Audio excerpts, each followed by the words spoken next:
नमस्कार, मैं हूं श्वेता सिंह और आप देख रहे हैं आज तक। इस समय केंद्रीय मंत्री पीयूष गोयल हमारे साथ जुड़ रहे हैं। पीयूष जी, बहुत स्वागत है आपका। जिस तरीके से हम इस कोरोना के संकट काल से गुजर रहे हैं और उसमें वो 20 लाख करोड़ का पैकेज, जिसमें अच्छी बात ये दिख रही है कि एक तरफ डिमांड सप्लाई दोनों को रफ्तार बराबरी से देने की कोशिश हो रही है, तो आम आदमी का भी ख्याल रखा जा रहा है। लोग यही उम्मीद कर रहे हैं कि हर बीतते दिन के साथ सबके लिए थोड़ा थोड़ा पिटारा खुलेगा। आप देखिए, माननीय निर्मला सीतारमण जी, हमारी वित्त मंत्री ने कैसे बहुत ही अच्छी तरीके से एक एक वर्ग की चिंता की है। मैं समझता हूँ माननीय प्रधानमंत्री नरेंद्र मोदी जी की जो आंख है वो देश के 130 करोड़ लोगों पे नियंत्रण बनी हुई है और हर एक वर्ग की चिंता करना उनकी विशेषता है। तो एक एक करके हर वर्ग को कैसे कुछ ना कुछ सहायता सहयोग मिले इस कठिन परिस्थिति में, और कैसे जल्द से जल्द अर्थव्यवस्था भी खड़ी हो जाए, लोग अपने अपने काम में फिर लौटे और लोगों का जीवन स्तर कैसे सुधरे। अब एक उदाहरण मैं आपके समक्ष रखता हूँ। प्रवासी मजदूरों की घर की, उनके रहने की चिंता आज तक इस देश में कभी नहीं की गई है। इस बार पहली बार सस्ते मकान बने और वो कम किराए पे प्रवासी मजदूरों के लिए उपलब्ध कराए जाए। ये अपने आप में एक बहुत नई सोच इस पैकेज में माननीय निर्मला सीतारमण जी ने देश के समक्ष रखी है। इसी प्रकार से अलग अलग योजनाएं जिससे ब्याज में कुछ छूट मिले या अलग अलग लोगों को सरलता से लोन मिले, ऐसे अन्य योजनाओं से मैं समझता हूँ करोड़ों लोगों तक पहुंचने की आज की घोषणाओं में वित्त मंत्री जी ने अच्छा सफल प्रयास किया है। पीयूष गोयल जी, चूंकि आपने प्रवासी मजदूरों का जिक्र किया ही है, तो मैं उस तरफ चर्चा को ले जाना चाहती हूँ कि जब तक रेलगाड़ियां नहीं चलाई गई थी, वो श्रमिक स्पेशल नहीं चलाए गए थे, तब तक तस्वीर बहुत ज्यादा दर्दनाक थी। ऐसा नहीं है कि आज वो तस्वीर का दर्द कुछ कम हुआ है, लेकिन एक चीज समझना चाहती हूं कि इतनी ट्रेनें चलाने के बावजूद क्यों ऐसा नजर आ रहा है कि कई मजदूर अपने अपने राज्यों को जाने के लिए अभी भी सड़कों पर ही निकल रहे हैं। क्या सभी राज्यों ने उतनी तादाद में आपसे ट्रेन की मांग नहीं की है? बहन जी, दुर्भाग्य की बात है कि हमारे पूरे प्रयासों के बावजूद कई राज्य ऐसे हैं जो ट्रेन को ले ही नहीं रहे। जो भारतीय रेल ने सुविधा उपलब्ध कराई है उसमें हमने 1200 ट्रेन, आप कल्पना करिए 1200 ट्रेनें पूरी तरीके से आरक्षित कर दी हैं श्रमिक स्पेशल के लिए, जिसके तहत हम 250 से 300 ट्रेन हर रोज चला सकते हैं। पहली मई से हमने पूरी तैयारी रखी थी कि 250 से 300 ट्रेन रोज चल सके। और हमारा अनुमान था कि राज्य सरकारें बड़ी बड़ी बात करते थे। मुझे सैकड़ों चिट्ठियां आती थी कि प्रवासी मजदूरों को घर जाने के लिए आप सुविधा दीजिए, ट्रेन चलाइए। हमने पूरी सुविधा तैयार कर दी। अब जब एक एक राज्य, अब मुंबई का ही देख लीजिए, मुंबई से पश्चिम बंगाल को 6 मई से रोज चिट्ठियां जा रही हैं कि हमें ट्रेन भेजनी है पश्चिम बंगाल के अलग अलग जगह। मुझे कल बताया गया कि 17 ऐसी रिक्वेस्ट पश्चिम बंगाल को भेजी गई है अभी तक। वैसे तो रिक्वेस्ट 100 ट्रेनों की है, पर वो कह रहे हैं हम और कहाँ भेजे जब पहली 17 ही नहीं परमिशन मिली है। अब पश्चिम बंगाल के लाखों प्रवासी देश भर में मजदूरी करते हैं, लाखों। वो उसमें से कई लोग अपने घर जाना चाहते हैं, अपने माँ बाप को मिलना चाहते हैं, अपने बच्चों को मिलना चाहते हैं। रेल की सुविधा हम 3 घंटे में उपलब्ध करा देंगे। कोई भी रेलवे स्टेशन, 8000 स्टेशन है देश में, जो स्टेशन से लोग कहें, राज्य सरकार कहे, उस स्टेशन से रेलवे ट्रेन की सुविधा उपलब्ध करने को तैयार है, जिस डेस्टिनेशन के लिए उनको परमिशन मिल जाए। पश्चिम बंगाल की सरकार ने पहले तो सिर्फ 2 ट्रेन की परमिशन दी। 8 तारीख की रात को जब माननीय गृह मंत्री जी ने पत्र लिखा और 9 तारीख की सुबह वो पत्र देश के समक्ष आया, तब तक सिर्फ 2 ट्रेनों की परमिशन पश्चिम बंगाल ने दी थी। उस दिन दोपहर को हमें मिला कि 8 और ट्रेन लेंगे। आपको बताते हुए मुझे शर्म आती है कि वो भी सिर्फ 8 में से भी सिर्फ 5 ट्रेन पश्चिम बंगाल ने ली, यानी आज तक सिर्फ 60 ट्रेनें जा चुकी हैं। मैं आपके माध्यम से कहना चाहता हूं, जो राज्य जितनी परमिशन देगा, हम 250 से 300 ट्रेन रोज चला सकते हैं। पश्चिम बंगाल हमें 100 ट्रेन रोज मांग ले, हम आज से लेके 15 जून तक 100 ट्रेन पश्चिम बंगाल में रोज देंगे। माननीय प्रधानमंत्री जी चाहते हैं कि हर प्रवासी को रेल की सुविधा मिले, जो अपने घर जाना चाहते हैं सुविधाजनक सुगम यात्रा करके अपने घर पहुंचे, अपने बच्चों माँ बाप के पास पहुंचे।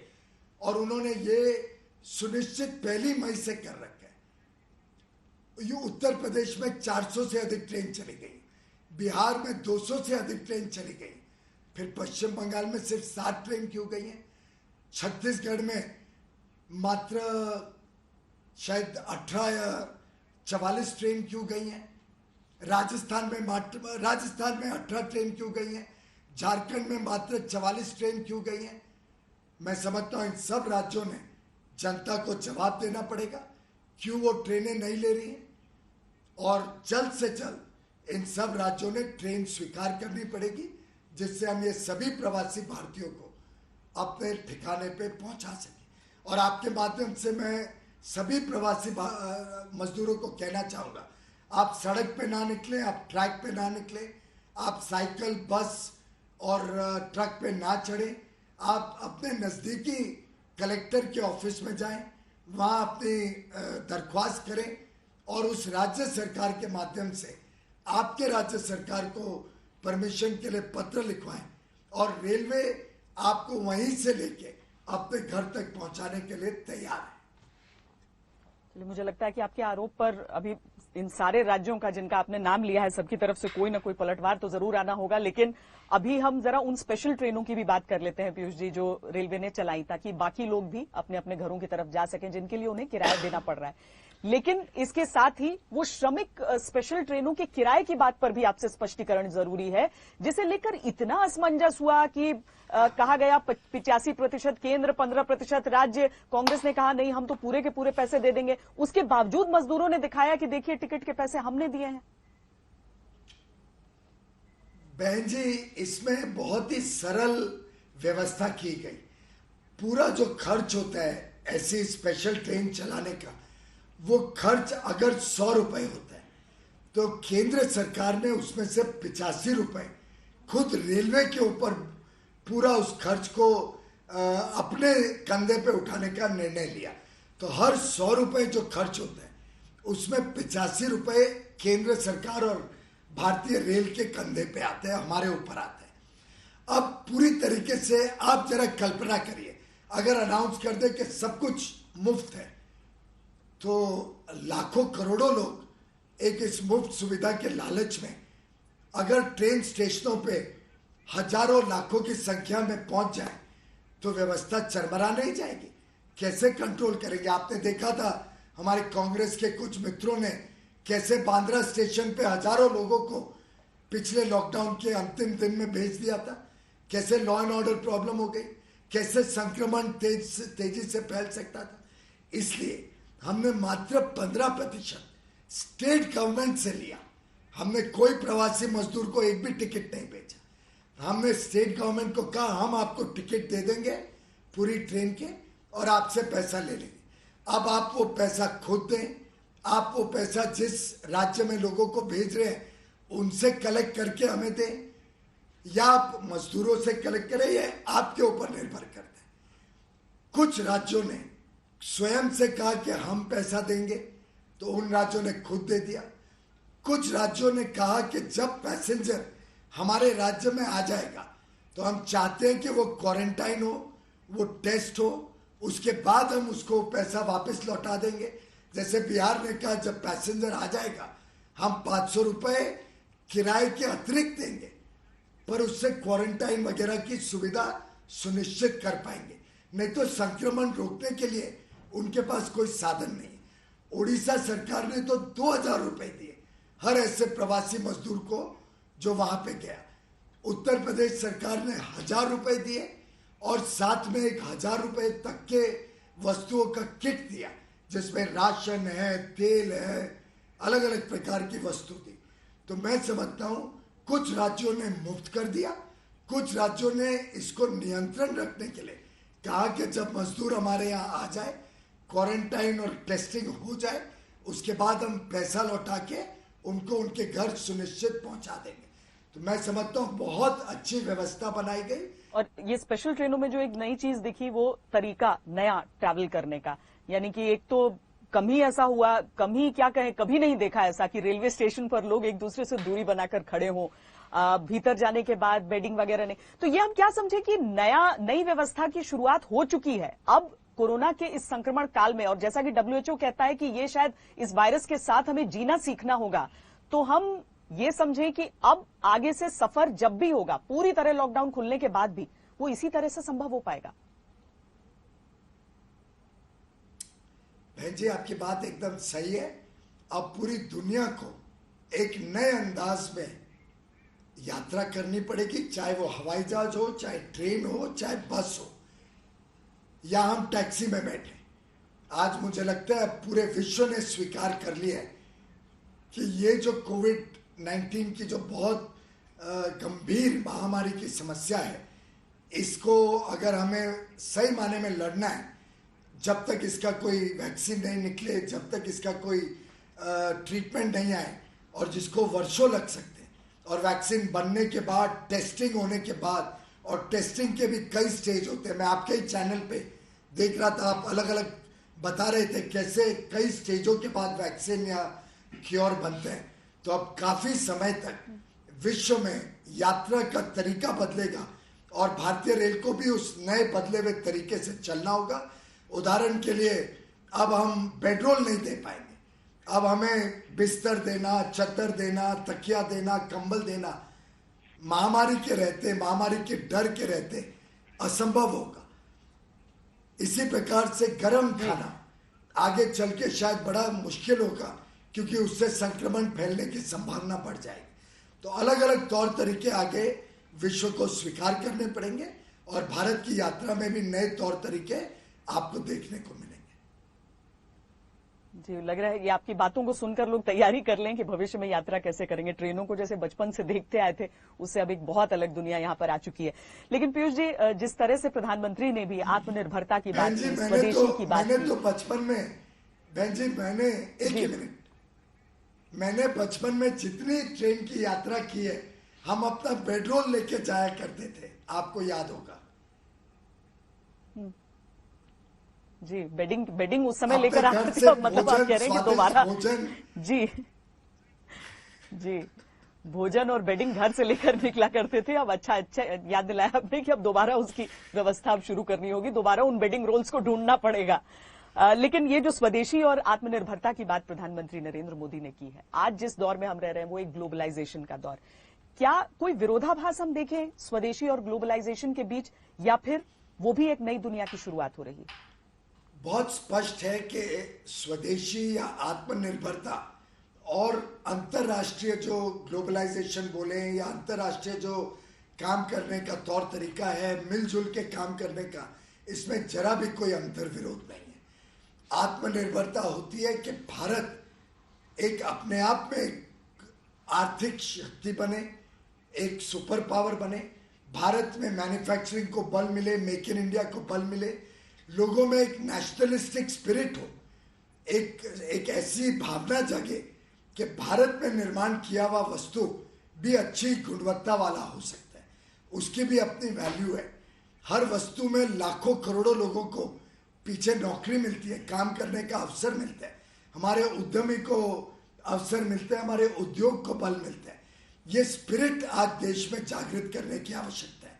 और आज हमारे 130 करोड़ लोगों की जो मार्केट है, जो इतना बड़ा डिमांड की संभावना है, उसको हम क्यों सिर्फ विदेशी कंपनियों को ही ऑफर करें? क्यों नहीं भारत में भी हम ऐसी कैपेसिटी बनाएं कि हम विश्व को सप्लाई कर सकें और भारत की भी रिक्वायरमेंट्स को पूर्ति कर सकें। अब आप एक छोटा उदाहरण ले लीजिए, पर्सनल प्रोटेक्टिव इक्विपमेंट। भारत में आज से 3 महीने पहले हजारों की संख्या में भी नहीं बनता था पर्सनल प्रोटेक्टिव इक्विपमेंट, जो हम डॉक्टर्स, नर्सेस को पहने हुए देखते हैं। जब जरूरत पड़ी तो भारत में इतनी क्षमता है, हमारे उद्यमियों में, हमारे मजदूरों में, कामगारों में इतनी क्षमता थी कि मात्र 3 महीने के भीतर आज भारत में 3 लाख से अधिक पर्सनल प्रोटेक्टिव इक्विपमेंट पीपी रोज बनते हैं। एवरी सिंगल डे 3 लाख से अधिक पीपी बनते हैं और आज हम आत्मनिर्भर बन गए। विश्व में कोई देश आज हमें सप्लाई नहीं कर रहे पीपीज, सब अपनी अपनी जरूरतों के लिए पीपीज रख रहे हैं। जिन देशों के पास पीपी एक्स्ट्रा है वो अमीर देशों को दे रहे हैं, भारत को देने के बदले अमीर देशों को पहले दे रहे। तो ऐसे में आज भारत आत्मनिर्भर बना, ये अपने लिए कितने गर्व की बात है। वेंटिलेटर्स आज विश्व में किधर नहीं मिल रहे, हमारे ऑर्डर्स पेंडिंग है लेकिन देश दे नहीं रहे। लेकिन भारत की कंपनियों ने चुनौती स्वीकार की। आज भारत में वेंटिलेटर्स की प्रोडक्शन लगभग 50 गुना तक बढ़ जाएगी और भारत आत्मनिर्भर होगा। पीएम केयर्स फंड से 2000 करोड़ रुपए खर्च के आज गांव-गांव के जो प्राइमरी हेल्थ केयर सेंटर है उसमें हम वेंटिलेटर पहुंचाएंगे। तो ऐसे ऐसे करके एक आत्मनिर्भर स्वावलंबी भारत की कल्पना जो माननीय प्रधानमंत्री ने रखी है, मैं समझता हूं देश की अर्थव्यवस्था को 4 कदम आगे बढ़ाएगा, 10 कदम आगे बढ़ाएगा। और जब पूरा देश जब इस आत्मनिर्भरता के संदेश के साथ जुड़ जाएगा तो मैं समझता हूं देश में बड़े पैमाने पे रोजगार, बड़े पैमाने पे उद्योग को बल मिलेगा। पर पीयूष जी, अगर एक भारतीय का स्वाभिमान ये कहता है कि दुनिया में आज जो वर्चस्व मेड इन चाइना का है, हम उनकी क्वालिटी को एक तरफ रखें, किस देश में किस तरह की क्वालिटी भेजते हैं, मेड इन चाइना अगर अधिकतर सामानों पर अब तक दिखता था, और अगर एक हिंदुस्तानी अपने स्वाभिमान से भरकर ये सोचे कि मेड इन इंडिया उस मेड इन चाइना को रिप्लेस कर देगा, तो क्या यह अतिशयोक्ति है या फिर हम इसके लिए वाकई तैयार हैं? पूरी तरीके से तैयार है। भारत का जनमानस आज इस बात से जुड़ गया है। माननीय प्रधानमंत्री नरेंद्र मोदी जी के ऐलान को भारत के हर 130 करोड़ देशवासी ने अपने दिल में बिठा लिया है कि अब हमें जहां तक हो सके भारत में बना हुआ सामान इस्तेमाल करना है। भारत में बना हुआ कपड़ा, भारत में बना हुआ पेन, भारत में बने हुए चीजों को अब तेज गति से बल मिलेगा, प्रोत्साहन मिलेगा। ये जब हम ये 20 लाख करोड़ का पैकेज देखते हैं पीयूष जी, तो उसमें एक तो होता है, पहले लगा कोरोना रिलीफ, लेकिन ये रिलीफ के साथ ये एक री इन्वेंशन नजर आ रहा है। लग रहा है जैसे कि एक पुनर्निर्माण की तरफ हम बढ़ रहे हैं। क्या ये आकलन सही है? आपको याद होगा माननीय प्रधानमंत्री जी ने कैसे गुजरात में कच्छ का जब अर्थक्वेक आया था, भूकंप आया था, उसके बाद कैसे पूरे गुजरात की सोच को बदलते हुए गुजरात को एक बहुत तेज गति से आगे प्रगतिशील औद्योगिक प्रदेश बनाया। ऐसे ही मैं समझता हूं इस महामारी की समस्या के समय हम पूरे देश में कैसे परिवर्तन लाए, कैसे देश की सोच, जनमानस की सोच को ट्रांसफॉर्म करें। और जैसा माननीय प्रधानमंत्री कई बार कहते हैं, अब परफॉर्म करना पड़ेगा, रिफॉर्म करना पड़ेगा। और अगर हम परफॉर्म और रिफॉर्म नहीं करें तो फिर हम देश को आगे नहीं बढ़ा पाएंगे। तो आज पूरा देश उनके साथ जुड़ गया है। इस देश की पूरी सोच बदलने की आवश्यकता है। उस आवश्यकता को हम सब मिलके बदलेंगे। केंद्र सरकार, राज्य सरकार मिलके काम करे। नई उद्योग पॉलिसी हम जल्द लाएंगे, नई लॉजिस्टिक्स पॉलिसी लाएंगे, नए काम करने के तौर तरीके को बल मिलेगा, नई इंपोर्ट एक्सपोर्ट पॉलिसी, आयात और निर्यात को कैसे आगे और अच्छी तरीके से देश को तैयार करना, बड़े तरीके में निर्यात करने के लिए, इन सब के ऊपर दिन रात अलग अलग मंत्रालयों में काम चल रहा है।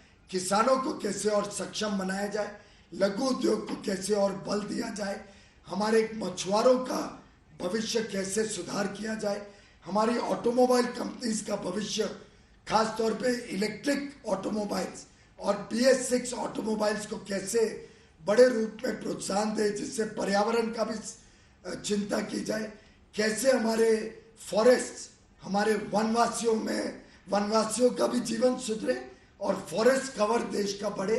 ऐसे देश के हर अलग अलग वर्ग का एक नया विजन लेके ये देश आगे बढ़े, ऐसा माननीय प्रधानमंत्री का सत्ता है और प्रतिबद्धता भी है। एक आखिरी सवाल जी, एक आखिरी सवाल पीयूष जी, वो ये कि प्रधानमंत्री ने जब संदेश दिया, जब देश से बात की इस बार, तो उन्होंने कहा कि कोरोना का खतरा तो है, लेकिन हमारी पूरी जिंदगी सिर्फ कोरोना के इर्द गिर्द नहीं घूम सकती है। इसके साथ ही उन्होंने चौथे चरण का जिक्र भी किया, लॉकडाउन का।